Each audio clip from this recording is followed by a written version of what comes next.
अस्सलाम वालेकुम, welcome to my YouTube channel learning with जी। आज मैं आपके साथ एक वीडियो शेयर करने वाला हूँ जिसमें मैं आपको सिखाऊंगा कि आपने लारावेल को विंडोज़ पे कैसे इंस्टॉल करना है।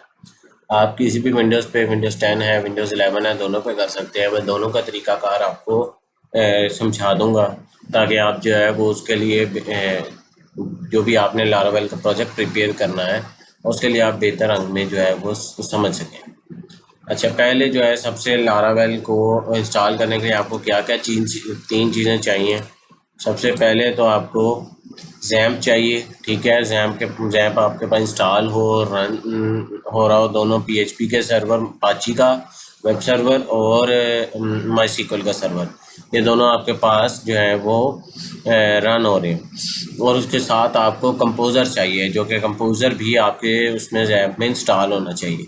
तीसरी चीज़, आपको इंटरनेट कनेक्शन चाहिए। इसकी ज़रूरत इसलिए है कि आपको डाउनलोड यूजिंग आपकी जो है कमांड लाइन इंटरफेस, उसको यूज़ करते हुए हमने आपका लारावेल और कंपोज़र को डिपेंडेंसीज को ऐड करना है। जैसे कि मैंने प्रीवियस दो वीडियोस, आपका मैं उसका लिंक भी बीच में शेयर कर दूंगा कि कंपोज़र को कैसे इंस्टॉल करना है और जैम्प को कैसे इंस्टॉल करके रन करना है। इनका होना ज़रूरी है क्योंकि आपका जो लारावेल है उसके लिए पीएचपी का इंस्टॉल होना ज़रूरी है। अगर आपके पास जैम्प नहीं है, आप अपना सर्वर चाहते हैं, तो पहले आप पीएचपी का इंस्टॉल करेंगे, फिर उसके बाद आप आगे जो है वो चलेंगे, अगर आप जैम्प को यूज़ नहीं करना चाहते। अच्छा, सबसे पहले आपने ये जो लिंक दिया है अपाची run.org, यहाँ से आप जैम्प को डाउनलोड करके इंस्टॉल करेंगे। ठीक है, उसके बाद आपने कंपोज़र को इंस्टॉल करने के लिए गेट composer.org करना है। ये प्रीवियस वीडियो के अंदर मैंने करके आपको बताया हुआ है। ठीक है, आपने कंपोज़र का वर्जन चेक करना है कि इंस्टॉल हो गया है या नहीं, और आपने पीएचपी का वर्जन चेक करना है। उसके बाद आपने एक फ़ोल्डर क्रिएट करना है लारावेल का प्रोजेक्ट का अपने जैम्प htdocs के अंदर। ठीक है, आपको पता है कि htdocs जो है वो उसकी होम डायरेक्टरी होती है, उसके अंदर आप अपना प्रोजेक्ट आपने रन करने के लिए रखना होता है। तो आप वहाँ पर रखेंगे और फिर वहाँ से जाके ना जो है वो, यहाँ तो अगर आपके पास गिट बैश है, विंडोज़ 10 आप यूज़ कर रहे हैं तो गिट बैश है, तो आप वहाँ पर कहीं पर भी राइट क्लिक करेंगे तो आपको गिट बैश की ऑप्शन आ जाएगी। नहीं तो अगर आपके पास विंडोज़ 11 है तो आप कहीं भी राइट क्लिक करें तो आपको कमांड लाइन या ओपन टर्मिनल का ऑप्शन आ रहा होता है। आप उस पर क्लिक करके जो है वो इजीली टर्मिनल को ओपन कर सकते हैं। ठीक है, अब मेरे पास क्योंकि गिट इंस्टॉल है, मैं विंडोज़ 10 पे हूँ, तो आपको पाथ वगैरह सेट करने की मुझे जो है वो ज़रूरत नहीं पड़ेगी। मैं जस्ट ये रन करूँगा जो कमांड्स हैं, और मेरा जो है वो लारावेल इंस्टॉल हो जाएगा। क्योंकि मेरे पास दोनों रिक्वायरमेंट पहले ही मौजूद है। मेरे पास जैम भी चल रहा है, पीएचपी भी इंस्टॉल है, माईसीक्वल सर्वर भी चल रहा है, अपाची सर्वर भी चल रहा है। ठीक है, आइए अब हम देख लेते हैं। सबसे पहले जो हमने क्या काम करना है, ये मैं आपको वेबसाइट विज़िट करवा देता हूँ इस लिंक से, ताकि आपको पता हो कि आपने कहाँ से जो है जैम डाउनलोड करना है। यहाँ से जाके जैम पर विंडोज़ करेंगे और क्लिक हेयर कर दें, वो आपको यहाँ पर ले जाएगा। आप यहाँ पर क्लिक करके इसको डाउनलोड कर लीजिएगा। उसके बाद आपने कंपोज़र को सेम एज इट इज़, ये आपके पास पाथ है, इसके थ्रू भी आप कर सकते हैं, और आप इस लिंक के थ्रू भी कर सकते हैं, और या फिर आप कमांड लाइन के थ्रू भी इसे डाउनलोड करके इंस्टॉल कर सकते हैं। ठीक है, ये कंपोज़र डैश सेटअप है, आप इसको डाउनलोड करके इंस्टॉल कर लीजिएगा और आपका जैम्प और कंपोज़र इंस्टॉल हो जाएगा। जैम्प ऐसे आपका रन एज एडमिन हुआ होना चाहिए। चीज़ आपने मेक श्योर कर लेनी है कि अपाची का और माईसीक्वल का वेब सर्वर दोनों चल रहे हों। ठीक है, अच्छा, उसके बाद आगे आ जाएं कि हमने क्या काम करना है। अगर आपके पास गिट नहीं इंस्टॉल, मैंने जैसे आपको बताया, तो आपने यहाँ डाउनलोड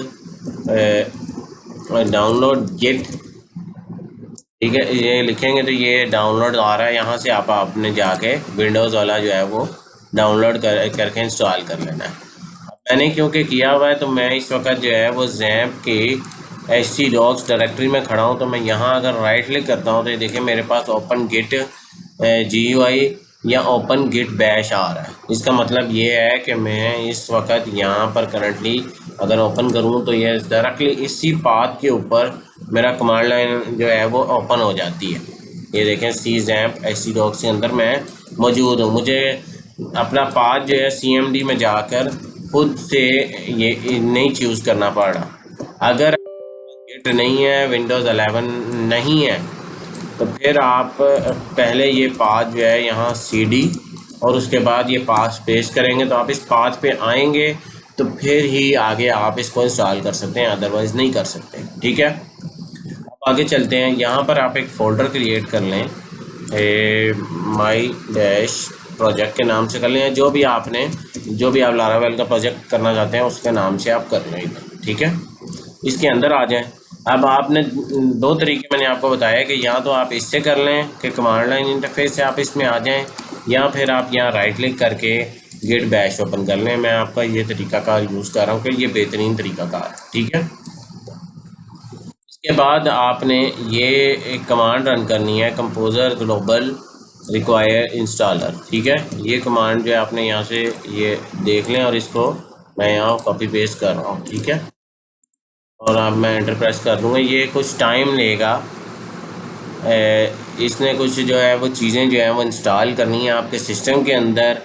ये सारा कुछ तभी होगा जब आपके पास PHP इंस्टॉल होगी और आपके पास जो है वो सारी चीज़ें जो है वो मौजूद होंगी, फिर ही ये इंस्टॉल होगा। ठीक है, अब इसके बाद लारावेल न्यू ब्लॉक इसको आप करेंगे, यानी न्यू लारावेल आपकी कमांड है। न्यू आप उसको आर्गुमेंट पास कर रहे हो कि नया ब्लॉग नाम की ऐप क्रिएट कर दो। आप अपने मर्ज़ी से भी यहाँ पर नाम दे सकते हैं। ठीक है, एंटर प्रेस करेंगे इसको। अब ये लारावेल जो है वो आपसे पूछ रहा है कि आपने रिएक्ट, VUI, लाइव वायर कौन सा यूज़ करना है। अभी मैं इसको नन कर देता हूँ। ठीक है, मुझे कोई नहीं अभी चाहिए। और ये कौन सा फ्रेमवर्क आपने यूज़ करना है, पेस्ट या PHP यूनिट, ये दोनों उसके लारावेल के अंदर ही फ्रेमवर्क्स हैं। हम PHP यूनिट सेलेक्ट कर लेते हैं। आप अपनी मर्ज़ी से जिस तरह आप बनाने लगे हैं उसको आपने सेलेक्ट कर। ठीक है, अब ये कोई 3 से 4 मिनट लेगा। मैं यहाँ पर वीडियो पॉज करूँगा, फिर दोबारा कंटिन्यू करूँगा जब ये कम्प्लीटली इंस्टॉल हो चुका होगा। ठीक है, ये अब ये इंस्टॉल हो गया। वो आपसे पूछ रहा है कि जो आप डेटाबेस यूज़ करोगे तो वो कौन सा यूज़ करोगे। आप MySQL यूज़ कर लेंगे। अगर आप कोई और यूज़ कर सकते हैं, SQL सर्वर यूज़ या PostgreSQL यूज़ करते हैं, या MariaDB या SQLite, जो आप यूज़ करते हैं आप उसको एंटर करके लिख देंगे। आप इसको डिफ़ॉल्ट डेटाबेस, यस हम डिफ़ॉल्ट जो है एज अ डिफ़ॉल्ट यूज़ कर रहे हैं। अब ये आपका NPM इंस्टॉलर भी आपको चाहिए और NPM रन बिल्ड भी आपको, दोनों चीज़ें रिक्वायर्ड है इसके लिए। ठीक है, ये आप इसके लिए यस कर दीजिएगा इसको। ये इसके बाद भी जो है वो 1-1.5 मिनट और लेगा। पहले भी जो है कम से कम कोई 2 से 3 मिनट इसने लिए हैं इंस्टॉलेशन के ऊपर। अब ऑलमोस्ट जो है ये हो चुका हुआ है। मैं वीडियो दोबारा पोस्ट करूँगा, दोबारा जब ये होता है तो मैं फिर कंटिन्यू करता हूँ। हाँ जी, अब ये जो है वो इंस्टॉल हो चुका है। इस तरह आपके पास लिखा आएगा कि आप अपना पार्ट जो है वो CD करके चेंज करें। CD ब्लॉक करेंगे तो हम इस फोल्डर के अंदर यहाँ पर जा चुके हैं। अब इसको रन करने के 2 तरीकाकार हैं।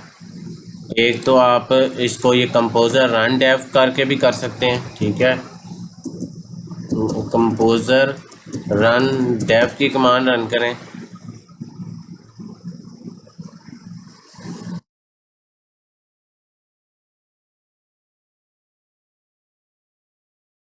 अच्छा, अब वो आपसे कह रहा है कि ये सर्वर जो है वो रन हो चुका है। ये सर्वर है आपका।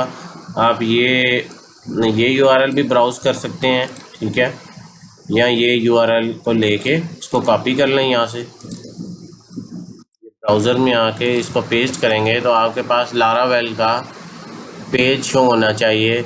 ये वाला पेज जो है जिससे हम डिप्लॉय करने लगे हैं लारावेल की कोई एप्लीकेशन, या आप उसे फर्दर आगे हम इसकी जो भी आप अगर कोई ID कोई डेवलपमेंट इन्वायरमेंट यूज़ करते हैं या कोई और यूज़ कर रहे हैं आप कोई और चीज़, तो आप लाइक यानी आप कॉग्निटर यूज़ कर रहे हो, कोई और फ्रेमवर्क यूज़ कर रहे हो, कोई डेवलपमेंट इन्वायरमेंट आप यूज़ कर रहे हो, इसकी डॉक्यूमेंटेशन जब आप रीड करेंगे ना तो इसमें उन्होंने आपको प्रेफर्ड मेंशन भी किया हुआ है। ये आपने डॉक्यूमेंट अगर इसकी रीड की हो तो ये आपके पास डिफरेंट आपको आईडीज़ बताता भी है कि आप ये वाली आईडी यूज़ कर सकते हो। ये PHP स्टॉर्म या लारावेल पेंट, इन दोनों को आप यूज़ करके इसको आगे डेवलप कर सकते हैं। मैंने इस वीडियो में मेरा मकसद आपको बताना सिर्फ ये था कि लारावेल को इंस्टॉल कैसे करना है और उसको रन कैसे करना है। इस वक्त इंस्टॉल भी हो चुकी है, रन भी हो चुकी है। अगर आप इससे नहीं करना चाहते तो दूसरी कमांड आपकी है, इसको Ctrl+C करके बंद करूँगा तो PHP आर्टिजियन सर्व, ठीक है। आप इस कमांड को भी रन करेंगे तो वो आपको रन कर देगा, सेम सर्वर जो है वो यहाँ से रन कर देगा। दोनों कमांड से आप जो है वो अपना सर्वर रन कर सकते हैं। फिर अगर आपका इस कमांड से इंस्टॉल नहीं हो के रन नहीं हो रहा तो फिर इसकी आल्टरनेट ये है कि आप कंपोज़र के थ्रू प्रोजेक्ट जो है वो क्रिएट कर लें। आप दोनों से जो है वो इस पहले दूसरा भी आप कंपोज़र यूज़ कर रहे हो, लेकिन उससे आप प्रोजेक्ट जो है वो ऑलरेडी जो है बना नहीं होता, ठीक है। आपने बनाना है फिर उसके बाद जो है वो रन होता है, लेकिन इससे आपका प्रोजेक्ट क्रिएट भी होगा और उसको वो डायरेक्ट उस पर जो है वो बात पे भी ले जाएगा, ठीक है।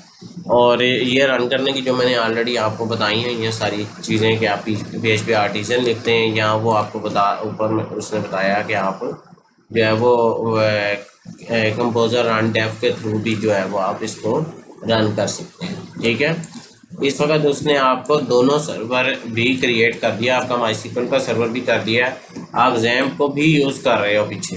ये चीज़ ना कीजिएगा कि आपका XAMPP यूज़ नहीं हो रहा, आपके ये सर्वर भी यूज़ हो रहे हैं। आपने जो आगे उसको रह के उसकी सर्वर को यूज़ करते हुए ये, क्योंकि आप जो यूज़ कर रहे हैं 127.0.0.1 ये बेसिकली आपके लोकल होस्ट सर्वर का IP एड्रेस है। उस पर 8000 पोर्ट के ऊपर आपने लारावेल का ये प्रोजेक्ट रन कर रहे हैं। वैसे आपका 80 पोर्ट होती है या 8080 आपकी पोर्ट होती है HTTP की या HTTPS की, तो यहाँ पर आपकी HTTPS की पोर्ट 8000 यूज़ हो रही है टू रन लारावेल प्रोजेक्ट। इसलिए कि ताकि वो फायरवॉल आपको जो है वो पोर्ट को ब्लॉक ना कर दे।